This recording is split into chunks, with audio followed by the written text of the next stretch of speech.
We are rapidly moving towards a winter of discontent in the Total War community, and it's not entirely unwarranted either. But what exactly is going on, and why are we seeing revolt levels of anger in both Steam reviews and on the Total War Reddit? Well, the short answer is thus. Creative Assembly recently revealed the next major update and DLC for Warhammer 3, which we should all know by now is the company's cash cow. This is why Warhammer 2 had over a dozen DLCs, and why Warhammer 3 is on track to get a whole bunch of them as well. Now, DLCs aren't bad in themselves. Actually, I think if done right, they can be amazing ways to expand what a game offers and how they're played. But the fact is that not only have Creative Assembly's main games increased in price over the years, but their DLCs have as well. While at the same time, there's kind of the issue that these DLCs also feel like they're providing less. The last DLC for Warhammer 3, Forge of the Chaos Dwarves, was in my opinion a quality DLC, but that in no way justifies the price of basically half the base game. And lo and behold, the very next DLC, Shadows of Change, costs exactly the same, with seemingly less content to boot. This very last fact was the trigger to the current mass outrage, and understandably so. Now, you might say that this has been going on for a while with Warhammer DLC, but I would disagree frankly. Now, I'm not one to enjoy the Warhammer series since I'm generally not a fan of the universe, and I also feel like the Warhammer mechanics and gameplay is lacking. But when looking at the 22 DLCs for Warhammer 2, it's an entirely different situation than now, where I feel like these packs are actually priced quite fairly.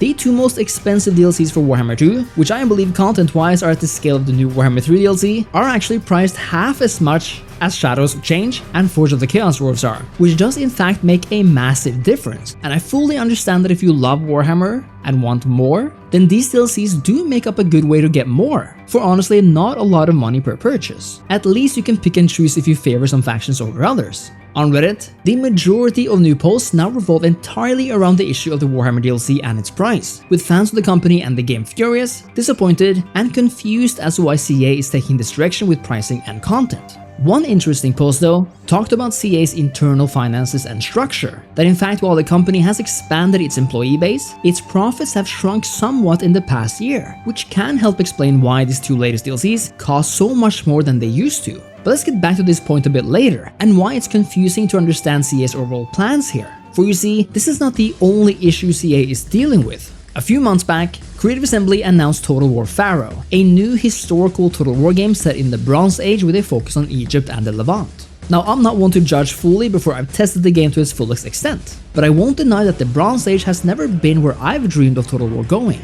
Actually, it's one of the time periods I hope they wouldn't expand much more on than what they did in Troy. But since I'm a bit of an optimist, like I said, I'll judge when I play it. But the fact of the matter is, and this is a big part of the major criticism from the viewers, is that Pharaoh just looks and feels so much like Troy, which sadly was a game a lot of people disliked for its weird focus and mix of history and fantasy. The games are also made by the same studio, a studio I have nothing but respect for by the way, but the fact they look so similar does ring a few alarm bells, especially because it feels like CA is cutting costs here, purely for the sake of profit. Ever since the announcement, CA has done quite well with their marketing for the game, I'd say, releasing semi-regular video updates with deep dives into the different major factions, and a few videos on how the game itself plays. The Total War Twitter account have also semi-regularly posted X's, tweets, posts featuring Pharaoh, but sadly, it doesn't really seem to be doing it for them. At least that's what it looks like.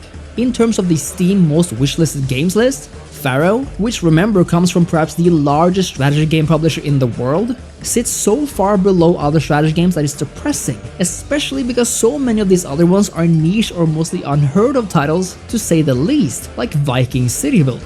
It doesn't help of course that Total War Pharaoh is arguably the most expensive Total War game ever released in terms of pricing, alongside Warhammer 3, a price which also seemed to reflect poorly on the fact that Pharaoh looks like it could have been a kingdom-sized expansion for a Total War Saga Troy, which I am positive would have been received so much better than having it be its own game. It therefore seems like CA panicked, and in their panic, they chose to split up their marketing and announced Shadows of Change to appease the Warhammer fans, some of whom go fairly rabid in any CA post about non-Warhammer games. This means that right now, Creative Assembly are kind of playing two balls, and are kinda seeming to fumble both of them. But of course, this is an issue that goes even deeper, because even though a certain type of Total War fan have gotten their way for most of the past 7 years, the other part arguably most of the original fanbase have seen their prospects within the Total War community kind of fade away, as real or imagined as this might be. But the fact of the matter is that the last truly historical major Total War game came out way back in 2015 with Total War Attila. And again, there are in particular two games the historical fanbase has clamored for literally more than a decade. And those titles are Medieval III and Empire II. And yet, the historical pickings Creative Assembly has deemed acceptable to share thus far have been a knockoff medieval title, a Bronze Age fantasy title, a part fantasy Chinese title, and now another Bronze Age title, although this last one is labeled as a fully historical game. The problem is of course that none of these titles have been what the fanbase have asked for, and I'm using the word base here, since that is what I'm talking about. The people who have followed these games for years and are passionately waiting year after year for something worthwhile. This does not mean that there have been no joy to come out of these games, of course, and while 3K did extremely well for CA, that doesn't really matter. What matters is that for almost 2 decades, many of these fans have yet to see sequels for games they actually want, which is all the more strange and disappointing when Creative Assembly seems to release a Total War game once a year anyway. In fact, it seems so wild to me that Creative Assembly hasn't made a Medieval III yet, that I just have to assume that they are currently making one, and that they are planning on releasing it in either 2024 or 2025, which is to say not only 20 years after Medieval II, but also after the Warhammer series is over. This would make financial sense, because it would mean that they believe Medieval III to be their ace in the hole, the one game that can not just hopefully bring the fanbase together, but since it is a medieval game, bring even more people into the series. If not, and Medieval III has yet to be even greenlit, then I honestly don't even know what we're doing here. The issue though, is that in my opinion, Creative Assembly is displaying extremely poor judgment when it comes to its communication with the players. Now there is an art to determine when the best time is to announce and then release a game. Lord knows certain other publishers announce games a tad too soon perhaps, but on the flip side, if you just never talk to your fans about the state of the company, or development or future plans, then at some point, players can feel like they've been left in the dark. In an age where communication is so fast, and where it is possible to share dev diaries and constant updates, and for even developers to have a public persona that can bring insight for the fanbase, Creative Assembly seems to have chosen the more secretive, archaic approach to game development. I myself, having been a Total War fan for a decade and a half, and am now in a very privileged spot where I at least have an heir to CA's chest, have no idea where the series is headed, and that is not a very good spot to be in. Whereas other companies like Paradox Development Studios constantly share dev diaries with their players, roadmaps for future updates, and even are fairly active on places like Twitter or X, I can say no such thing about Creative Assembly. They might be on Reddit from time to time, offer a video showcase or interview here and there, but number one, this is rare, and number two, CA does what it wants to, when it wants to. I don't know if we'll even get an official response to the pricing drama going on right now, and I have no idea what will happen post Total War Pharaoh. Or frankly, who made the decision of making Pharaoh when there are so many better options out there that the fanbase have been clamoring for decades? Now I'm not gonna sit here and pretend like I hate Creative Assembly's latest offerings and think that they're only trash. I don't. I really think each game has value, but that doesn't mean I personally enjoy them enough to spend my time on them, nor that I like the direction these games have gone in. There's a reason after all why I mostly or only cover historical games, and further, mostly only the ones I enjoy, because that's where my passions lie, and frankly, because I believe the games were better before. More than just pricing, and more than just setting, Creative Assembly needs to realize what made these games so much fun in the first place, why they gathered an audience outside of Civilization and Age of Empires, and why their old games managed to compete with the incredible offerings from Paradox. It's because they were made with soul in mind, because of the details, because of the gameplay opportunities outside of just the flashiness of battle, and because each game actually felt like they brought meaningful innovation, rather than just an expanded geographic setting. And I'm not just talking Rome or Medieval II either.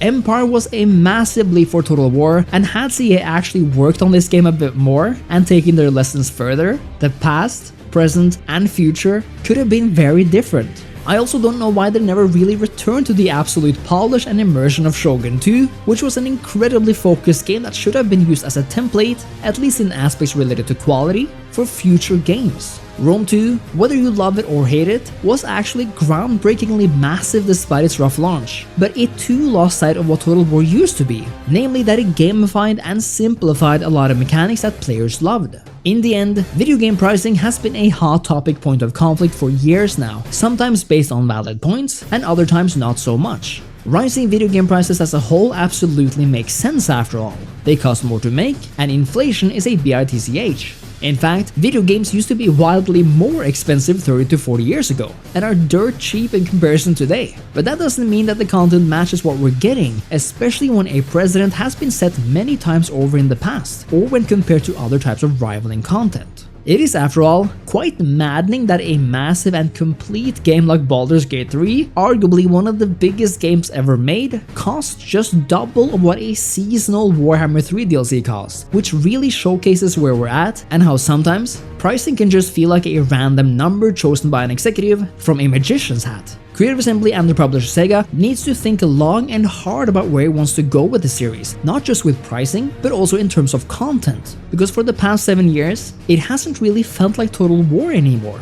And again, even though I personally have loved parts of Total War Troy, can appreciate parts of Warhammer, and will play Pharaoh before I judge it, that is the honest truth. And when Creative Assembly gets this kind of backlash and more, and all from its most loyal fanbase, I really think they should take the sound of the people seriously. Let me know your thoughts on the drama and the past, present, and future of Creative Assembly and Total War in the comments, and make sure to leave a like and subscribe to the channel. Thank you so much for watching, and I'll see you next time. Cheers!